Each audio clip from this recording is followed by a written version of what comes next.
Assalamualaikum warahmatullahi wabarakatuh. Nama saya Asli Hadiargo, mahasiswa Teknik Sipil Untak kelas C. Di sini saya akan menjelaskan mengenai tugas rekayasa nilai tentang analisa SWOT. Kebetulan lokasi analisa SWOT saya ada di proyek pembangunan asrama Kendal. Apa itu sih SWOT? Apa saja item-itemnya? Di sini saya akan menjelaskan sedikit karena keterbatasan waktu. Jika saya jelaskan satu persatu mungkin akan memakan waktu. Definisi SWOT. SWOT adalah singkatan dari strength, kekuatan, weakness atau kelemahan, opportunities atau peluang, dan threats atau ancaman. SWOT ini sebagai suatu model dalam menganalisis suatu organisasi yang berorientasi profit dan non-profit dengan tujuan untuk mengetahui keadaan organisasi tersebut secara lebih komprehensif. Maksud dari SWOT yaitu strength, atribut dari orang atau perusahaan yang sangat membantu untuk mencapai tujuan. Yang kedua yaitu weakness, atribut dari orang atau perusahaan yang berbahaya untuk mencapai tujuan. Yang ketiga, opportunities, keadaan eksternal yang membantu untuk mencapai tujuan. Dan yang terakhir adalah threats, merupakan kondisi eksternal yang dapat merusak tujuan. SWOT di sini dimaksudkan dalam suatu proyek untuk memaksimalkan kekuatan dan peluang yang ada sehingga meminimalisir ancaman dan kelemahan dalam proyek tersebut. Berikut adalah hasil analisisnya, karena saya tidak bisa menjelaskan secara detail dengan keterbatasan waktu yang ada.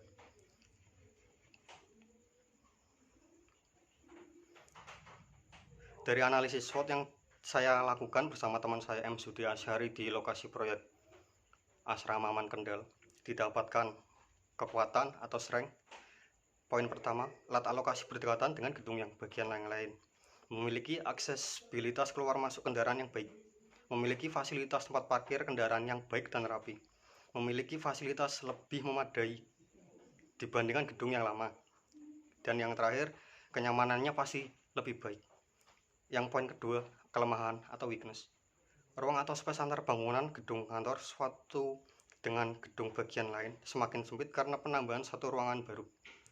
Poin kedua, tempat parkir yang luas membuat siswa parkir tidak rapi, seenaknya meletakkan kendaraan sehingga membuat parkir menjadi kesannya penuh. Poin ketiga, harus ada pengawasan khusus dan ketat agar siswa-siswi yang tinggal di asrama tidak seenaknya dan melanggar norma-norma.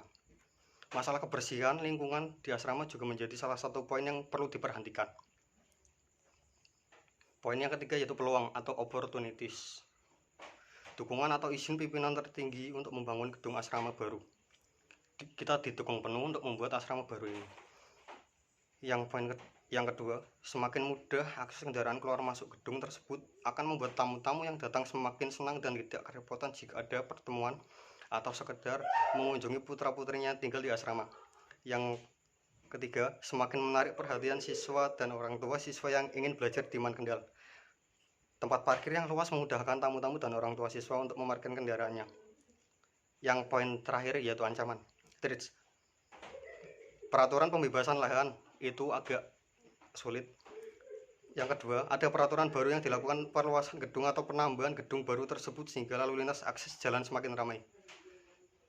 Perlu adanya pengawasan atau satpam tambahan di bagian asrama baru ini. Dan yang terakhir, peraturan efisiensi pengeluaran operasional asrama sehingga kenyamanan dan kesejukan ruangan berkurang.